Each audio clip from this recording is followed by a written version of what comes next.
السلام علیکم۔ لکھاری آن لائن میگزین میں خوش آمدید۔ بیسٹ کی بیوٹی تیمیم قسط نمبر 37۔ اس وقت رامس اور باران ایک ریسٹورنٹ میں بیٹھے روہیل کا ہی انتظار کر رہے تھے۔ تھوڑی دیر بعد وہ وہاں آ گیا۔ ان دونوں نے ایک دوسرے سے مصافحہ کیا۔ روہیل نے رامس کو سوالیہ نگاہوں سے دیکھا، جس پر باران نے رامس کا اس سے تعارف کروایا۔ ان سے ملو، یہ رامس احمد ہے، یا یوں کہہ لو کہ یہ میرا رائٹ ہینڈ ہے۔ اب سے یہ بھی ہمارے ساتھ اس پلان میں شامل ہے۔ ہائے، رامس نے مصافحہ کرنے میں پہل کی۔ باران کے اشارہ کرنے پر روہیل نے بھی اس سے مصافحہ کیا۔ اب وہ تینوں ایک ساتھ بیٹھے تھے۔ چلو کچھ آرڈر کرتے ہیں، رامس نے کہا تو باران نے جھٹ کہا، نہیں فی الحال نہیں۔ کیوں؟ کیا کسی اور نے بھی آنا ہے کیا؟ باران کی نگاہیں دروازے پر جمی تھی۔ ہاں، بس تھوڑا سا انتظار کر لو۔ تبھی رئیس اشوا کے ساتھ وہاں داخل ہوا۔ لو، وہ آ گیا، باران نے مسکرا کر کہا، لیکن جب نگاہ رئیس کے ساتھ اٹکیلیاں کرتی اشوا پر پڑی تو اس کی مسکراہٹ یکدم غائب ہو گئی۔ اشوا کو یہاں دیکھ کر باران کا موڈ یکدم آف ہو گیا تھا۔ یہ بوڑھا اپنی بیٹی کو بھی ادھر ساتھ لے آیا، حد ہے ویسے، اسے ساتھ لانا ضروری تھا کیا؟ بگ باس، رئیس کو دیکھ کر رامس ادب سے جلدی سے کھڑا ہو گیا۔ روہیل کی نگاہ اشوا پر پڑی تو وہ اسے یہاں دیکھ کر حیران رہ گیا۔ جب اشوا نے روہیل کو دیکھا تو وہ خوش ہو گئی۔ ارے دوست، تم یہاں؟ ہائے! وہ ہاتھ ہلاتی بھاگ کر اس کے پاس آئی، جس کے جواب میں روہیل بھی اسے یہاں دیکھ کر خوش ہو گیا اور نیچے بیٹھ گیا تھا، جس پر وہ بچی اس کے گلے سے لگ گئی تھی۔ رامس اور باران حیرانگی سے روہیل اور اشوا کو دیکھ رہے تھے۔ یہ کب ہوا؟ باران ان دونوں کو دیکھتا سوچ رہا تھا، پھر کچھ سوچ کر مسکرایا۔ کیسی ہو چھوٹی بچی؟ وہ بڑی ہی محبت سے اس کے باب کٹ بالوں پر ہاتھ پھیرتے ہوئے مسکرا کر بولا، میں بالکل ٹھیک ہوں، تم بتاؤ، تم یہاں کیسے؟ روہیل کی نگاہ ابھی تک اشوا کے پیچھے کھڑے رئیس پر نہیں پڑی تھی۔ میں تو بس فرینڈس کے ساتھ ادھر آیا تھا، تم بتاؤ، کیا تم پھر سے اپنے باڈی گارڈ سے بچ کر یہاں بھاگ گئی ہو؟ اشوا نے سر نفی میں ہلایا۔ تو پھر آج میں ابی کے ساتھ یہاں آئی ہوں۔ کیا؟ ابی کے ساتھ؟ روہیل یہ سنتا گھبرا گیا۔ تبھی اس کی نگاہ اشوا کے پیچھے کھڑے کسی شخص کے سیاہ چمکدار جوتوں پر پڑی تھی۔ اس نے جو ہی سر اوپر کو اٹھایا، اس نے رئیس کو اپنے سر پر کھڑے پایا۔ وہ جھٹ سے اشوا کو خود سے دور کرتا اٹھ کھڑا ہوا۔ اسے یوں اپنے سامنے دیکھ کر روہیل نے خوف سے تھوک نکلا۔ وہ میں نے اسے نہیں بلایا، یہ بچی خود میرے پاس بھاگ کر آئی تھی۔ اب بے شک ان دونوں سے پوچھ لیں۔ روہیل نے اپنی صفائی دینی چاہی اور بطور گواہ رامس اور باران کو آگے کر دیا۔ وہ دونوں یہ معاجرہ سمجھنے سے قاصر تھے کہ آخر ہوا کیا ہے۔ کیا آپ لوگ ایک دوسرے کو پہلے سے جانتے ہیں؟ باران نے پوچھا۔ روہیل نے جھٹ سے اس بات میں سر ہلایا۔ اشوا جھٹ سے بولی، ہاں میری جان، یہ میرا دوست ہے، وہی نوڈلس والا۔ یہ کہتی اشوا اس کے پاس آ کھڑی ہوئے روہیل کا ہاتھ اپنے ہاتھ میں پکڑ لیا۔ روہیل نے خود کو دیکھتے رئیس کو دیکھا، تب جلدی سے اس کے ہاتھ سے اپنا ہاتھ چھڑانے کی کوشش کی، لیکن اشوا تھی کہ اس کا ہاتھ چھوڑتی نہ تھی، جس پر وہ بے بس ہوا تھا۔ اس نے بےچارگی سے رئیس کو دیکھا۔ باران نے کہا، چلو بیٹھ کر بات کرتے ہیں۔ وہ سب بیٹھ گئے۔ اشوا روہیل کے ساتھ والی کرسی پر بیٹھ گئی۔ ابھی بھی اس نے روہیل کا ہاتھ تھاما ہوا تھا۔ اب بتاؤ، یہ سب کیا ڈرامہ ہے؟ باران کے پوچھنے پر روہیل نے ان دونوں کو پوری کہانی سنا ڈالی، جسے سن کر وہ دونوں ہنسے بغیر نہ رہ سکے۔ البتہ رئیس سنجیدگی سے بیٹھا ان دونوں کو ہنستے ہوئے دیکھ رہا تھا۔ رامس نے تو فوراً سے اپنے دانت اندر کیے تھے، لیکن باران ابھی بھی ہنس رہا تھا۔ وہ ہنستے ہوئے بولا، شکر کرو خدا کا کہ تم بچ گئے، ورنہ تمہاری موت تو یقینی تھی اس بڈھے کے ہاتھوں۔ یہ سن کر رئیس نے باران کو آنکھیں دکھائیں، لیکن اسے پرواہ کہاں تھی۔ چلو اب کچھ آرڈر کر لو، مجھے سخت بھوک لگی ہے، رئیس نے کہا تو باران نے ویٹر کو بلایا اور سب کی پسند کی ڈشز کا آرڈر کر دیا۔ روہیل بڑے ادب کے ساتھ خاموش سا بیٹھا تھا، جیسے کوئی اسٹوڈنٹ اپنے استاد کے سامنے انتہائی تمیز کے ساتھ بیٹھتا ہے۔ باران کو اس وقت روہیل کی یہ حالت دیکھ کر ہنسی آ رہی تھی۔ کسی سے بھی نہ ڈرنے والا روہیل کاظمی اب رئیس کے سامنے بھیگی بلی بنا بیٹھا تھا۔ اس کی حالت قابل رحم تھی۔ شاید رئیس کا پہلا امپریشن ہی ایسا پڑا تھا کہ وہ اسے دیکھتے ہی خوفزدہ ہو جایا کرتا تھا۔ باران نے روہیل کو رئیس کے متعلق بتایا کہ یہ اس کا باپ ہے اور یہ لڑکی اس کی بہن۔ یہ سن کر رئیس اور اشوا نے چونک کر باران کو دیکھا، لیکن باران کو ان کے دیکھنے کی کوئی پرواہ نہ تھی۔ روہیل حیران ہوا تھا یہ سن کر کہ رئیس اس کا باپ اور اشوا اس کی بہن ہے۔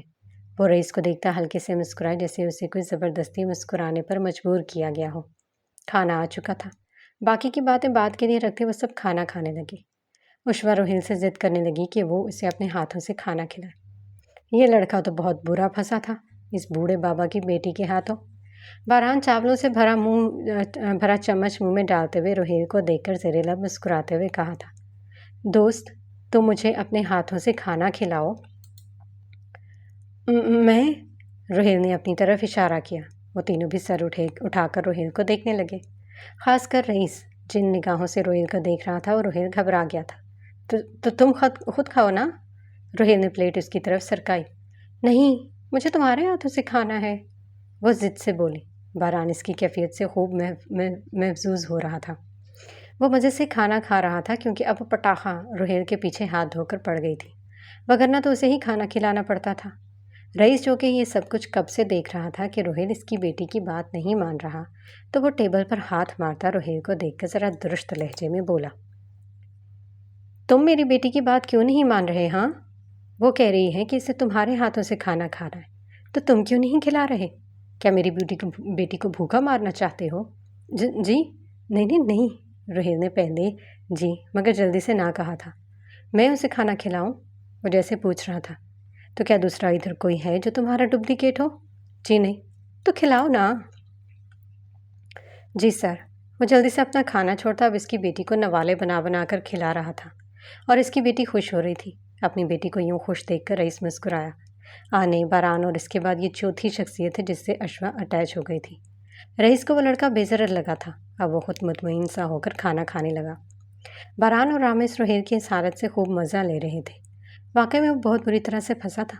اشوا کو روہیل کے ساتھ یوں خوش دیکھ کر باران پاس بیٹھے رئیس کو کوہنی مارتے بولا، دیکھ لو لڑکا برا نہیں ہے، یہ فیوچر میں تمہارا ایک اچھا اور فرما بردار داماد بن سکتا ہے۔ یہ بہترین آپشن ہوگا میرے بعد، اگر مجھے کچھ ہو جاتا ہے یا میں مرا جاتا ہوں۔ کیا کہتے ہو پھر، بناؤ گے اسے اپنا داماد؟ اب دیکھو نا تمہاری بیٹی اس کے ساتھ کتنی خوش لگ رہی ہے، اتنی خوش تو یہ کبھی میرے ساتھ بھی نہیں ہوئی۔ مجھے لگتا ہے کہ مستقبل میں یہ ایک بہترین شوہر اور داماد بن سکتا ہے۔ ایک یہی ہے جو تمہاری بیٹی کی ہر ناز نخرے اٹھا سکتا ہے، میں نہیں، کیونکہ میں ان سب کے لیے بہت ہی برا ہوں۔ رئیس نے اسے آنکھیں دکھائیں۔ ایسا سوچنا بھی وقت جہاں داماد تو تم ہی بنو گے میرے ہر صورت میں، سنا تم نے؟ رئیس نے نیچے سے اس کے پاؤں پر پاؤں دے مارا، جس پر باران چلایا، کیا ہے یار، تم تو میرے پیچھے ہاتھ دھو کر ہی پڑ گئے ہو۔ اس میں اور مجھ میں کیا فرق ہے؟ وہ میرا ہی تو چھوٹا بھائی ہے، تم اس پر بھروسہ کر سکتے ہو۔ نہیں کر سکتا، آپ خاموشی سے مجھے گوشت کھانے دو۔ رئیس بھنے ہوئے گوشت پر ہاتھ صاف کرنے لگا۔ باران نے تعصب سے اسے بوٹیاں کھاتے ہوئے دیکھا۔ کھانا کھانے کے بعد ان سب کو چائے کی طلب ہوئے تو رئیس نے مشورہ دیا کہ گھر چل کر آنے کے ہاتھوں گرما گرم کڑک چائے پیتے ہیں۔ سب نے اس کی بات سے اتفاق کیا اور وہ سب ریسٹورنٹ سے باہر نکل آئے۔ رامس، اشوا اور باران تو پہلے ہی نکل گئے تھے۔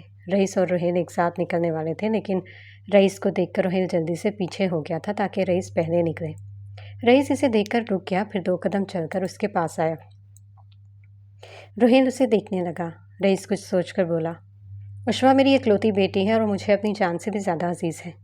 وہ بس چند گنے چنے لوگوں سے پیار کرتی ہے اور ان پر بھروسہ بھی کرتی ہے، اور ان چند لوگوں میں ایک تم بھی ہو۔ تو میں تمہیں بتا رہا ہوں، میری بچی کو کبھی بھی پریشان مت کرنا، اس کا ہمیشہ سے خیال رکھنا اور اسے کبھی بھی رلانا مت۔ وہ روتی ہے تو مجھے بہت تکلیف ہوتی ہے۔ تم سن رہے ہو نا؟ روہیل کو یوں خاموش دیکھ کر رئیس نے پوچھا تو وہ جھٹ سے بولا، جی سمجھ گیا۔ ٹھیک ہے چلو اب۔ رئیس اس کے کندھے پر بازو پھیلاتا اسے اپنے ساتھ لگائے باہر نکل آیا۔ روہیل نے حیرانی سے پہلے اپنے کندھے پر رکھے رئیس کے بازو کو دیکھا، پھر رئیس کو۔ وہ کچھ سوچتا ہلکے سے مسکرایا۔ یہ آدمی برا نہیں تھا، یہ روہیل نے جان لیا تھا۔ وہ بس اپنی بیٹی کے لیے بہت پوزیسو تھا۔ اس نے اسے اپنی بیٹی کا خیال رکھنے کا کہا تھا، اور رئیس نے اس سے وعدہ کیا تھا کہ وہ اس کی بیٹی کا خیال رکھے گا۔ وہ پورے راستے اشوا روہیل کے ساتھ باتیں کرتی آئی تھی، اور اپنی بیٹی کو روہیل کاظمی کے ساتھ یوں خوش دیکھ کر رئیس کو ایک اطمینان سا حاصل ہوا تھا۔ ایک اور شخص بھی اب آ گیا تھا جس پر وہ اپنی بیٹی کے لیے بھروسہ کر سکتا تھا، اور وہ تھا روہیل کاظمی، قدرت کاظمی کا بیٹا۔ رئیس نے ایک نگاہ دونوں بھائیوں پر ڈالی، پھر مسکرایا۔ سچ میں یہ دونوں بھائی اپنے باپ سے بہت مختلف تھے۔ گھر پہنچنے پر باران نے آنے سے روہیل کا تعارف کروایا۔ آنے نے جب یہ جانا کہ یہ وہی لڑکا ہے جس دن اشوا گم ہو گئی تھی اور وہ اسے اپنے ساتھ گھر لے گیا تھا، یہ سن کر آنے بڑی محبت اور اپنائیت سے اس سے ملی۔ روہیل کو یہاں آ کر بہت اچھا لگ رہا تھا۔ آنے کی محبت پا کر تو اسے رونا ہی آ گیا کیونکہ وہ انہی محبتوں کے لیے ہی تو ہمیشہ سے ترستا آ رہا تھا۔ آج اسے باران سے حسد بھی ہو رہا تھا اور رشک بھی، کیونکہ اس کے پاس اتنی پیاری فیملی تھی جو اس سے اتنا پیار کرتی تھی۔ وہ حسرت سے ان سب کو دیکھ رہا تھا۔ باران بڑی محبت اور لاڈ سے آنے کے گلے میں باہیں ڈالے ان سے کچھ کہہ رہا تھا، جس پر آنے ہنس رہی تھی۔ رئیس نے گردن موڑ کر اسے دیکھا، جو بڑی حسرت سے ان دونوں کو دیکھ رہا تھا۔ رئیس سب سمجھ گیا کہ یہ لڑکا محبت کے لیے ترسا ہوا ہے۔ آنے چائے بنانے کے لیے کچن میں چلی گئی۔ رامس، اشوا اور باران باہر لان میں چلے گئے۔ اب باقی رہ گئے رئیس اور رحیل کاظمی۔ رئیس نے دیکھا کہ یہ موقع اچھا ہے تو وہ اٹھ کھڑا ہوا اور پھر ادھر ادھر دیکھتا رحیل سے بولا، اٹھو۔ جی؟ میں نے کہا اٹھو۔ جی۔ رحیل جلدی سے اٹھ گیا۔ رئیس نے ایک بار پھر ادھر ادھر دیکھا، پھر مطمئن ہوتا اپنا گلا کھنکارتے ہوئے رحیل سے بولا، وہ مجھے تم سے کچھ کہنا تھا۔ جی کہیے۔ رحیل اسے حیرانی سے دیکھنے لگا، کیونکہ رئیس کے چہرے سے یہی لگ رہا تھا جیسے وہ کچھ بولنے کے لیے الفاظ تلاش کر رہا ہو، یا پھر یوں لگ رہا تھا جیسے وہ کچھ بولنے میں ہچکچاہٹ محسوس کر رہا ہو۔ تو مجھے اشوا کی طرح ابھی کہہ سکتے ہو، وہ سر اوپر کو اٹھائے کہہ رہا تھا۔ کیا؟ رحیل کا منہ کھلا تھا یہ سن کر۔ آہستہ بولو، کوئی سن لے گا۔ رئیس نے ادھر ادھر دیکھتے ہوئے اپنے منہ پر ہاتھ رکھ دیا۔ پھر اگلے ہی لمحے رحیل کی آنکھیں حیرت اور بے یقینی سے پھٹی کی پھٹی رہ گئی۔ رئیس نے کھینچ کر اسے اپنے گلے سے لگایا۔ رحیل بالکل ساکت و جامد رہ گیا۔ اس کے دونوں ہاتھ اس کے پہلو میں آ گرے۔ رئیس نے تھوڑی دیر کے لیے اسے اپنے گلے سے لگائے رکھا، پھر اس کی پیٹھ پر تھپکی دیتے ہوئے اسے خود سے الگ کیا۔ یہ محبت پا کر رحیل کی آنکھیں نم ہو گئی تھیں۔ وہ سامنے کھڑے رئیس کو نم نگاہوں سے دیکھتا اس بار خود ہی رئیس کے گلے لگ گیا تھا۔ اس نے رئیس کی کمر کو سختی سے پکڑ لیا تھا، جیسے کوئی خوفزدہ سا بچہ اپنے باپ کو پکڑتا ہے کہ کہیں وہ اسے کھو نہ دے۔ رئیس اسے یوں دیکھ کر ہلکے سے مسکرایا اور پھر اس کی پیٹھ کو ہلکے سے سہرانے لگا۔ رئیس کو اس میں یہ بچہ ہی لگا تھا، بلکہ ویسے ہی جب 13 سال پہلے اس نے بخت جہاں کو دیکھا تھا، وہ بھی اس کے ساتھ یوں ہی لپٹ گیا تھا، ایک خوفزدہ سے بچے کی طرح۔ تب اسے بخت جہاں پر بے تحاشا پیار آیا تھا، جو اس وقت اسے رحیل کاظمی پر آ رہا تھا۔ رحیل کو جب احساس ہوا کہ وہ جذبات کی رو میں بہہ کر کیا کچھ کر چکا ہے، تو خود ہی جلدی سے رئیس سے الگ ہوتا اپنے آنسو صاف کرتے ہوئے سر جھکا کر معذرت کرنے لگا۔ I'm sorry، وہ میں اپنے حواسوں میں نہیں رہا تھا۔ I'm sorry۔ لیکن رئیس کا جواب اس کی سوچ کے برعکس تھا۔ وہ اس کے کندھے پر بے تکلف سے ہاتھ رکھتے ہوئے مسکرا کر بولا، کوئی بات نہیں یار، بچے اپنے باپ سے ہی تو پیار کرتے ہیں نا، اور یہ حق تمہارا تحفہ تھا میری بیٹی کے چہرے پر مسکراہٹ لانے کا۔ تم جب جب میری بیٹی کو خوش کرو گے تمہیں ایک حق انعام میں ملے گا۔ کیا یہ دل منظور ہے تمہیں؟ رحیل اس کی یہ عجیب و غریب دلیل سنتا مسکرایا، جی مجھے منظور ہے۔ ٹھیک ہے پھر، ڈن ہو گیا۔ رئیس نے اس کے ہاتھ پر ہاتھ ملایا، چلو باہر چلتے ہیں، آنے چائے بنا کر لے آئی ہیں۔ وہ رحیل کے کندھے پر ہاتھ رکھتے اسے اپنے ساتھ باہر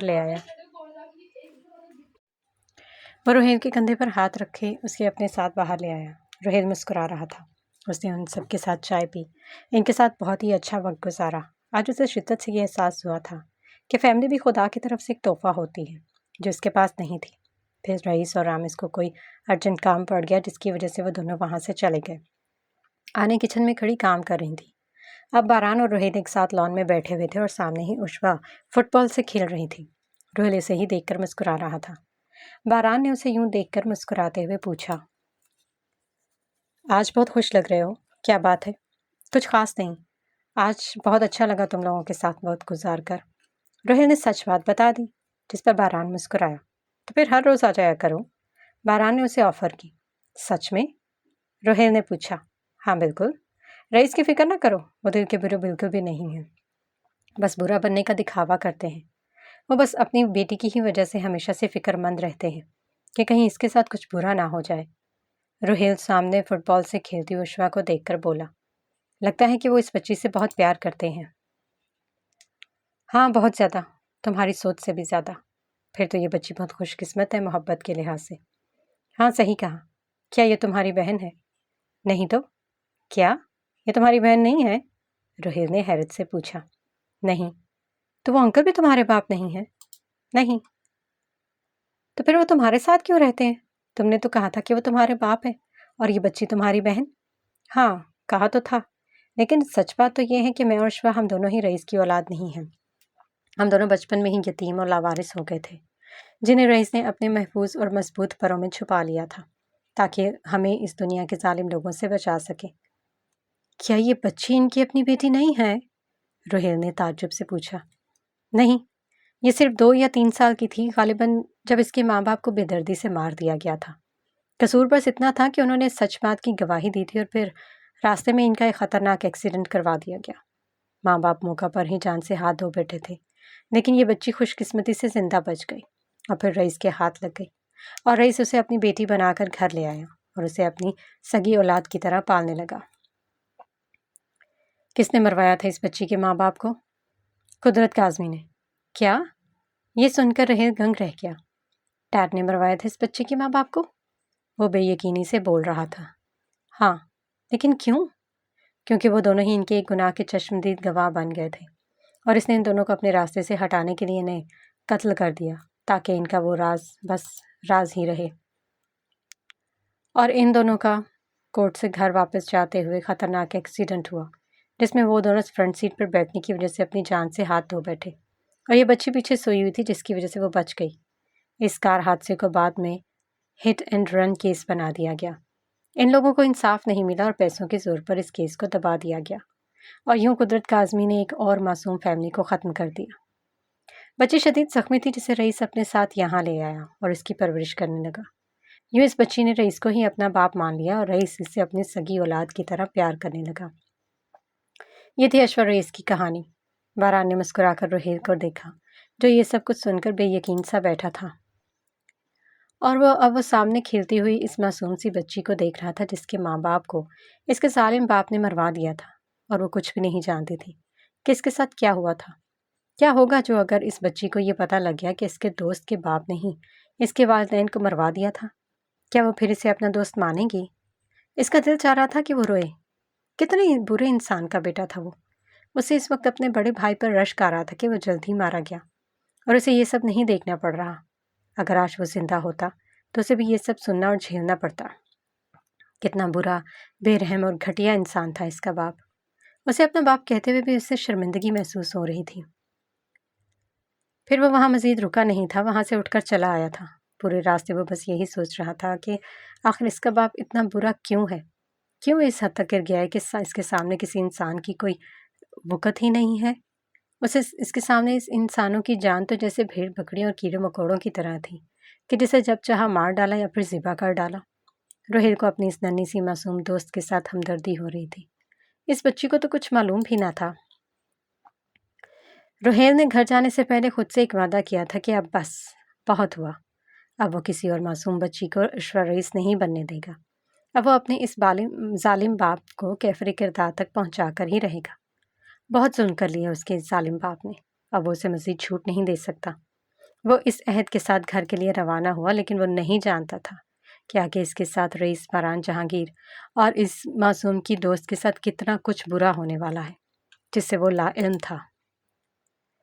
اس وقت رامس اور باران ایک ریسٹورنٹ میں بیٹھے روہیل کا ہی انتظار کر رہے تھے۔ تھوڑی دیر بعد وہ وہاں پر آ گیا اور روہیل نے رامس کو سوالیہ نظروں سے دیکھا۔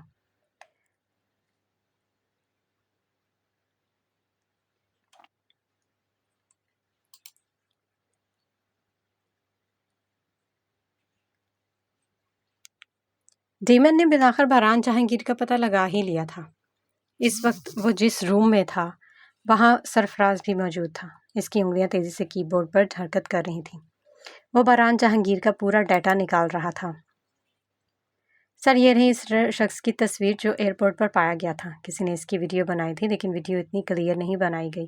اس کے فیس کا بس رائٹ سائڈ ہی نظر آیا تھا، وہ بھی چند سیکنڈز کے لیے۔ یہی ہے وہ آدمی جس نے ہمارے ساتھیوں کو گرفتار کروایا تھا۔ تو یہ ہے وہ آدمی جس نے ڈیمن سے پنگا لینے کی کوشش کی ہے۔ ڈیمن نے اپنے دونوں ہاتھ ٹیبل پر رکھے اور ذرا سا جھک کر باران کی تصویر کو دیکھتے ہوئے سرفراز سے بولا، ذرا زوم کر کے دکھانا اسے، مجھے ٹھیک سے دکھائی نہیں دے رہا، کیونکہ پی کیپ کی وجہ سے باران کا چہرہ بس رائٹ سائڈ سے ہی نظر آ رہا تھا۔ جی سر، سرفراز نے زوم کر کے اسے باران کی تصویر دکھائی۔ کون ہے یہ لڑکا، پتہ لگایا تم نے؟ ڈیمن نے باران کی تصویر کو دیکھتے ہوئے پوچھا۔ جی سر، جہاں تک میں نے پتہ لگایا تو یہ لڑکا یونیورسٹی میں پڑھتا ہے اور اس کا نام باران جہانگیر ہے۔ اچھا، باران جہانگیر؟ ڈیمن نے باران کا نام دہرایا۔ اور اس کی فیملی اور فرینڈز وغیرہ؟ جی سر، میں نے یہ بھی پتہ لگایا۔ تو بتاؤ پھر۔ جی سر۔ سرفراز اب ڈیمن کو اس کے دوستوں رشتہ داروں کے متعلق بتا رہا تھا۔ سر یہ بوڑھی عورت کے ساتھ رہتا ہے اور اس کے ساتھ میں ایک بچی بھی رہتی ہے، اور ایک آدمی بھی کبھی کبھار ان کے گھر چکر لگاتا رہتا ہے۔ کون ہے وہ آدمی؟ کچھ پتہ لگایا؟ نو سر، ابھی تک ہم بس اتنا ہی جان پایا ہوں۔ اس کی فیملی میں بس یہی لوگ ہیں۔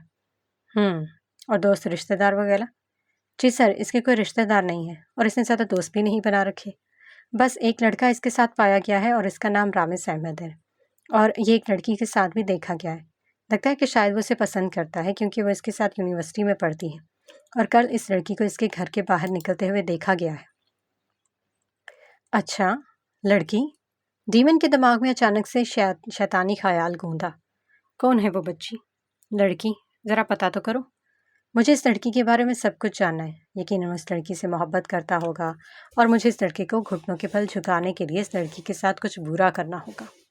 تبھی وہ طوطا میری قید میں آ سکتا ہے، کیونکہ کہتے ہیں نا کہ بعض جادوگروں کی جان طوطوں میں ہوتی ہے۔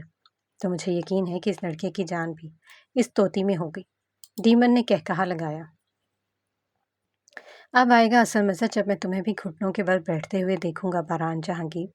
تمہاری وجہ سے میں کسی کے آگے گھٹنوں کے بل بیٹھا تھا، اور اس کی سزا تو تمہیں مل کر ہی رہے گی۔ مجھے اس کے بارے میں پوری انفارمیشن چاہیے۔ ہری اپ، ڈیمن نے سرفراز کو آرڈر دیا۔ جی سر، ابھی نکالتا ہوں۔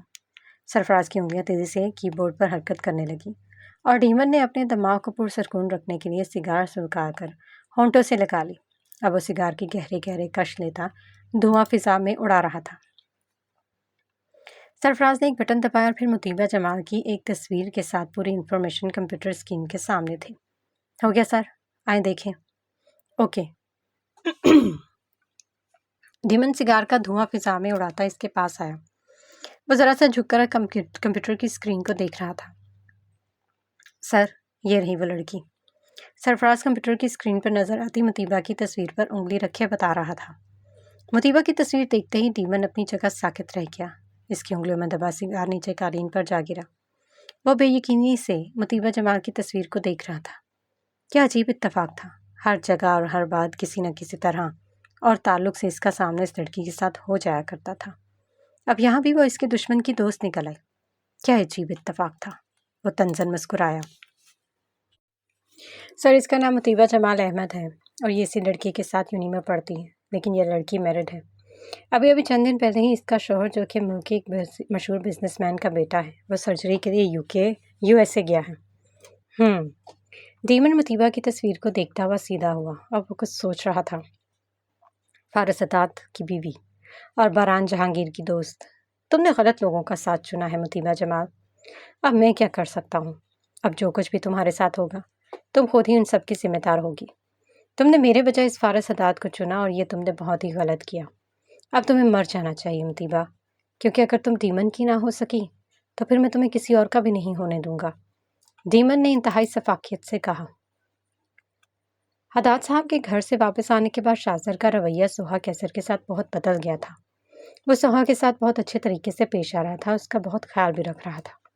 سوہا تو پہلے یہی سمجھی کہ شاید شاہزر اس سے یہ پیار محبت کا ڈرامہ اس لیے کر رہا ہے تاکہ وہ مطیبہ جمال سے اس تھپڑ کا بدلہ لینا چھوڑ دیں، لیکن وہ تو اپنا بدلہ لیے بغیر چھوڑنے والوں میں سے نہیں تھی، اور یہ بات اس نے شاہزر پر بھی واضح کر دی تھی، لیکن اس نے اسے روکا نہیں تھا۔ بس اس سے اتنا کہا تھا کہ وہ یہ سب کرنے سے باز آ جائے۔ وہ مطیبہ کے بارے میں کچھ ایسا بھی نہیں سوچے گا، اور بس اس کا ہی ہو کر رہے گا، اور اس نے اپنا وعدہ وفا بھی کیا تھا۔ وہ اس کا بہت خیال رکھ رہا تھا۔ خود کے سوہا بھی حیران ہو رہی تھی کہ اچانک یہ کایا پلٹ کیسے ہو گئی، کیسے شاہزر غفاری اتنا بدل گیا ہے۔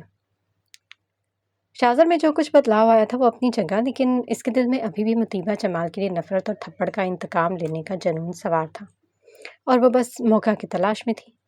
انہی دنوں میں اسے ڈاکٹر نے خوشخبری دی کہ وہ ماں بننے والی ہے، اور یہ خبر سن کر سوہا کی خوشی کا کوئی ٹھکانہ نہیں تھا۔ کیسر یامین، لبینہ کیسر، وہ بھی نانا نانی بننے پر بہت خوش ہو رہے تھے۔ قدرت کاظمی اور سارا کاظمی نے یہ خبر سنی تو وہ لوگ اسے شام میں ہی مبارکباد دینے یامین ہاؤس چلے آئے۔ سب بہت خوش تھے، اور سب سے زیادہ خوش تو خود شاہزر تھا جب سے اس نے یہ سنا تھا کہ وہ باپ بننے والا۔ اس کی خوشی کا کوئی ٹھکانہ نہ تھا، اور اسے یوں خوش دیکھ کر کیسر یامین اور لبینہ کیسر بہت خوش ہو رہے تھے۔ خود کے سوہا بھی حیران تھی، لیکن اسے خوشی بھی تھی کہ بالآخر اتنا انتظار کرنے کے بعد شاذر غفاری میں بدلاؤ آ ہی گیا۔ سوہا اسے اپنی سب سے بڑی جیت قرار دے رہی تھی۔ شاذر مکمل طور پر جیسے مطیبہ کو بھول چکا تھا۔ وہ اپنا زیادہ تر وقت سوہا کے ساتھ گزارتا تھا، اس کے کھانے پینے اور سونے کا خیال رکھتا، اور کبھی کبھار آؤٹنگ کے لیے بھی لے جاتا۔ آفس جا کر بھی وہ دن میں کئی بار کال کر کے سوہا سے اس کی خیریت دریافت کرتا کہ وہ ٹھیک تو ہے نا، اور اپنی اتنی کیئر کیے جانے پر سوہا کو خود پر غرور ہونے لگا تھا۔ کیسر یامین نے اس خوشی میں ایک بہت شاندار پارٹی کا اہتمام کیا تھا اور اپنے سارے دوستوں کو انوائٹ کیا کہ وہ لوگ یہاں آ کر ان کی خوشیوں میں شریک ہوں۔ حداد صاحب کو بھی اس کی فیملی سمیت مدعو کیا گیا، اور سوہا کو مطیبہ کی آمد کا شدت سے انتظار تھا تاکہ وہ اسے دکھا سکے کہ وہ شاذر غفاری کو مکمل طور پر پا چکی ہے اور اب شاذر غفاری اس کا ہے۔ مطیبہ کو یوں محسوس ہو رہا تھا جیسے کوئی چند دنوں سے اس کا لگاتار پیچھا کر رہا ہے، چاہے یونیورسٹی جا رہی ہو یا یونیورسٹی سے آ رہی ہو، یا پھر عبیدہ کے گھر یا مارکیٹ سے خریداری کر کے گھر واپس آ رہی ہو۔ اسے محسوس ہو رہا تھا کہ کوئی مسلسل اس کو فالو کر رہا ہے۔ اب اسے ڈر لگنے لگا تھا، کوئی تو تھا جو اس کے پیچھے پڑا تھا۔ آج بھی یونیورسٹی آتے ہوئے اسے محسوس ہوا تھا کہ کوئی یونیورسٹی تک اس کے پیچھے آیا اور پھر اس کے یونیورسٹی میں داخل ہوتے ہی وہ بھی چلا گیا تھا۔ مطیبہ کو سمجھ نہیں آ رہی تھی کہ وہ کس کو بتائے۔ بالآخر اس نے آج سوچ ہی لیا کہ وہ باران کو اس کے بارے میں بتائے گی، کیونکہ اگر اس نے حداد صاحب، فاطمہ، انس بھائی یا پھر حدیقہ بھابھی میں سے کسی کو بھی بتایا تو وہ لوگ خواہ خواہ میں کہیں پریشان نہ ہو جائیں۔ اس لیے یہ سوچ کر اس نے انہیں نہ بتانا ہی مناسب سمجھا تھا۔ مطیبہ اپنی انگلیاں چٹکا رہی تھی۔ باران اس کے ساتھ والی سیٹ پر بیٹھا ہمیشہ کی طرح اپنے موبائل فون میں بزی تھا۔ وہ کسی کو میسج ٹائپ کر رہا تھا۔ مطیبہ یہی سوچ رہی تھی کہ وہ اسے بتائے یا نہ بتائے۔ پھر بالآخر اس نے اپنے دل کی سنی اور اس کی طرف اپنا چہرہ کرتی اس سے کہنے لگی، سنو، مجھے تم سے کچھ کہنا ہے۔ لیکن جواب ندارت۔ بی جی، میں تم سے مخاطب ہوں، تم سن رہے نہیں، تم نہیں سن رہے کیا؟ اس بار مطیبہ نے ذرا اونچی آواز میں کہا۔ باران نے ایک سیکنڈ کے لیے موبائل سے نظر ہٹا کر اسے سوالیہ نگاہوں سے دیکھا، جیسے کہہ رہا ہو کہ کیا مسئلہ ہے؟ مجھے بات کرنی ہے تم سے۔ ہاں تو کہو، میں سن رہا ہوں نا۔ تو پھر ادھر دیکھو میری طرف نا۔ سنا کانوں سے جاتا ہے، آنکھوں سے نہیں۔ تم کہو میں سن رہا ہوں۔ وہ لاپرواہی سے کہتا دوبارہ سے موبائل فون میں بزی ہو گیا۔ مطیبہ کا دل چاہے کہ سامنے رکھی یہ موٹی کتاب اس کے سر پر دے مارے، مگر وہ ایسا بس سوچ ہی سکتی تھی۔ کیا؟ اب کہو بھی۔ باران نے سر اٹھا کر اسے دیکھا، پھر بولا، اب کہہ بھی دو، میں سن رہا ہوں۔ یہ کہتا وہ دوبارہ سے اپنے موبائل پر میسج ٹائپ کرنے لگا۔ بظاہر تو وہ موبائل میں گم تھا، لیکن اس کے کان مطیبہ کی طرف لگے ہوئے تھے۔ مطیبہ گویا ہوئی، میں کچھ دنوں سے محسوس کر رہی ہوں کہ جیسے کوئی مجھے فالو کر رہا ہے۔ یہ سننا تھا کہ میسج کرتے ہوئے باران کی انگلیاں ساکت ہو گئیں۔ اس نے سر اٹھا کر مطیبہ کو دیکھا۔ وہ سامنے رکھی کتاب کی یوں ہی ورق گردانی کرتے ہوئے اسے بتا رہی تھی، میں کہیں بھی جاؤں مجھے یوں لگتا ہے جیسے کوئی میرے پیچھے پیچھے چل رہا ہے۔ مجھے بہت ڈر لگتا ہے، شاید کوئی سٹاکر ہے جو مجھے فالو کر رہا ہے۔ ایسا مجھے پہلے بھی فیل ہوا تھا جب میں فارس کے ساتھ اس بارش والی رات اس ہٹ میں گئی تھی، تبھی مجھے لگا تھا کہ جیسے کوئی مجھے آدمی پیچھا کر رہا ہے۔ یہ سن کر باران کی تشویش بڑی تھی، لیکن مطیبہ کے دیکھنے پر اس نے یوں ظاہر کیا جیسے اسے کوئی یوں پرواہ ہی نہیں ہے۔ تو پھر تم مجھے یہ سب کچھ کیوں بتا رہی ہو؟ باران نے کندھے اچکائے۔ کیوں؟ نہیں بتانا چاہیے تھا کیا؟ تم میرے دوست ہو، سوچا کہ تمہیں بتا دوں۔ تمہارے دوست تو حاذق، عبیدہ، نعمانہ اور رحیل خاص میں بھی ہے نا، انہیں بتاتی، مجھے ہی کیوں؟ کتنے برے ہو تم باران جہانگیر۔ مطیبہ اس کی بات سنتی غصہ ہو گئی تھی۔ کبھی بھی میرے ساتھ اچھے سے پیش مت آنا تم۔ کیا ہو جاتا اگر تم مجھے کوئی دلاسا یا پھر تسلی ہی دیتے تھے، لیکن نہیں، تم تو ٹھہرے ایک نمبر کے اکڑ اور کھڑوس۔ تمہیں کسی کی کیا پرواہ؟ میں ہی بے وقوف ہوں جو تمہیں بتانے لگی۔ مطیبہ خفا ہو گئی تھی، وہ اپنا بیگ اٹھاتی کلاس روم سے نکل گئی، لیکن وہ نہیں جانتی تھی کہ وہ سن کر کتنا پریشان ہو گیا تھا۔ ایک وہی تو تھا جو اس کی سب سے زیادہ پرواہ کرتا تھا۔ سچ تو یہی تھا کہ وہ چند دنوں سے قدرت کاظمی والے معاملے میں اتنا الجھ گیا تھا کہ اب وہ مطیبہ کو تو جیسے بھول ہی گیا تھا، ورنہ تو وہ اسے ہمیشہ سے ہی فالو کرتا رہتا تھا تاکہ وہ آسانی سے اپنے گھر پہنچ جائے۔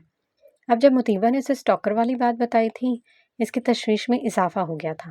آخر کون ہوگا اور اس کا مطیبہ جمال سے کیا لینا دینا؟ مجھے یہ سب دیکھنا ہوگا، کون ہے یہ آخر؟ یونیورسٹی سے گھر جاتے ہوئے مطیبہ کو پھر محسوس ہوا کہ جیسے اس کو کوئی پیچھا کر رہا ہے۔ اس کی گھبراہٹ میں اضافہ ہو گیا۔ وہ اپنے بیگ پر گرفت مضبوط کرتی تیز تیز قدم چلنے لگی۔ پیچھے والا بھی اب لمبے لمبے ڈگ بھر رہا تھا۔ خوف سے متیبہ کا برا حال تھا، لیکن اس نے بھی آج سوچ لیا تھا کہ چاہے کچھ بھی ہو جائے آج تو اس ٹاکر کو چھوڑے گی نہیں۔ متیبہ نے جان بوجھ کر سڑک کا انتخاب کیا تھا جہاں پر لوگوں کی تعداد نہ ہونے کے برابر تھی۔ وہ جلدی سے ایک دیوار کی اوٹ ہو گئی۔ اس کی گرفت اپنے بیگ پر بہت سخت تھی۔ اب اسے انتظار تھا کب وہ سٹاکر یہاں سے گزرے اور وہ اس کی دھلائی کر دے۔ وہ جو ہی اس طرف آیا، متیبہ نے آؤ دیکھا نہ تاؤ اپنی مدد آپ کے تحت اس نے اپنا بیگ پوری قوت کے ساتھ اس کے چہرے پر دے مارا۔ وہ درد سے چلایا اور اپنے چہرے پر ہاتھ رکھتا نیچے بیٹھتا چلا گیا۔ متیبہ اس پہ ٹوٹ پڑی تھی اور اسے بیگ سے مارنے لگی تھی۔ ارے کیا کر رہی ہو تم؟ پاگل ہو گئی ہو کیا؟ کیوں مار رہی ہو تم مجھے؟ دماغ خراب ہو گیا ہے تمہارا، اس آدمی نے کہا تھا، اور متیبہ اس کی آواز سن کر چونکی تھی۔ یہ آواز تو جانی پہچانی تھی، اور پھر جو ہی اس آدمی نے اپنا سر اوپر کو اٹھایا، اس کا چہرہ دیکھتے متیبہ کے ہاتھ سے بیگ چھوٹ کر نیچے جا گرا، اور اس نے اپنی زبان دانتوں تلے دباتے اپنے منہ پر دونوں ہاتھ رکھ لیے۔ اوپس، سوری، میں نے تمہیں نہیں دیکھا تھا، آئی ایم ریئلی سوری۔ باران جہانگیر کو سامنے دیکھ کر اس کی سیٹی گم ہو گئی تھی۔ وہ اپنی ناک پر ہاتھ رکھے سر اٹھا کر غصے سے اسے گھور رہا تھا۔ اس نے بیگ اتنی زور کا اس کے چہرے پر مارا تھا کہ اس کی ناک سے خون بہہ نکلا۔ غلطی تمہاری تھی، تمہیں مجھے یہ فالو نہیں کرنا چاہیے تھا، وہ معصوم بنی اس سے کہہ رہی تھی کہ یہ اس کی غلطی نہیں ہے، لیکن باران نے اسے کہا کچھ نہیں۔ وہ اپنا سر اوپر کو اٹھائے ناک کے نیچے انگلی رکھے خون کو بہنے سے روکنے کی کوشش کر رہا تھا۔ متیبہ اس کے پاس بیٹھ گئی۔ I am sorry once again, مجھے نہیں پتا تھا یہ تم ہو، پلیز معاف کر دو۔ اس نے جلدی سے بیگ کھولا اور 2-3 ٹشو نکال کر اس کی طرف بڑھائے۔ یہ لو، اسے خون صاف کر لو۔ پہلے باران کا دل چاہا کہ نہ لے، لیکن خون کپڑوں پر گرنے لگا تو اس نے جھٹ سے اپنے ہاتھ سے اس کے ہاتھ سے ٹشو لیے اور اسے ناک کے نیچے رکھ دیے تاکہ سارا خون اس میں جذب ہو جائے۔ اب وہ اس کے سامنے معصوم سی شکل بنائے بیٹھی تھی۔ تمہیں میرے پیچھے آنے کی کیا ضرورت تھی؟ او محترمہ، کس خوش فہمی میں ہو؟ میں ادھر اپنے دوست سے ملنے جا رہا تھا۔ مجھے کیا معلوم تھا کہ میرے آگے ایک بے وقوف سر پھڑی لڑکی جا رہی ہے۔ اگر مجھے پتا ہوتا کہ وہ مجھے اس طرح مارے گی تو میں ایسی غلطی ہرگز بھی نہ کرتا۔ متیبہ شرمندہ ہو گئی تھی۔ سوری، غلطی ہو گئی تھی۔ باران اس کی سوری کو اگنور کرتا اٹھ کھڑا ہوا۔ متیبہ بھی اپنا بیگ اٹھا کر کھڑی ہو گئی۔ چلو، میں تمہیں ٹیکسی کروا دیتا ہوں، تم اس پر گھر چلی جانا۔ ضرورت نہیں ہے، میں پیدل ہی چلی جاؤں گی، وہ کہہ کر آگے بڑھ گئی تھی۔ کچھ سوچ کر باران اس کے پاس آیا۔ اچھا ٹھیک ہے، چلو میں تمہیں گھر تک چھوڑ دیتا ہوں۔ نہیں، اس کی کوئی ضرورت نہیں ہے، میں خود چلی جاؤں گی۔ متیبہ نے صاف انکار کیا، لیکن باران نے اس کی ایک نہ سنی۔ کوئی ضرورت نہیں ہے، اب چلو میرے ساتھ، زیادہ نخرے کی بھی ضرورت نہیں ہے۔ وہ اس کا ہاتھ پکڑتا آگے کو بڑھ گیا۔ متیبہ اسے دیکھ کر ہلکے سے مسکرائی۔ سچ تو یہی تھا کہ وہ سچ میں ڈر گئی تھی، لیکن اب باران کے ساتھ چلنے پر اسے اچھا محسوس ہو رہا تھا۔ پیچھے کھڑا وہ مخصوص حلیے والا نوجوان دونوں کو ایک ساتھ جاتے ہوئے نفرت سے دیکھ رہا تھا۔ آخر کب تک تم اس کو میرے سے بچاؤ گے؟ بہت جلد میں اسے ختم کرنے والا ہوں، دیکھتا ہوں کب تک تم اس کی حفاظت کرتے ہو۔ وہ نفرت سے کہتا وہاں سے چلا گیا کیونکہ اب اس کا پیچھا کرنا فضول تھا، کیونکہ اس کے ساتھ باران جہانگیر تھا۔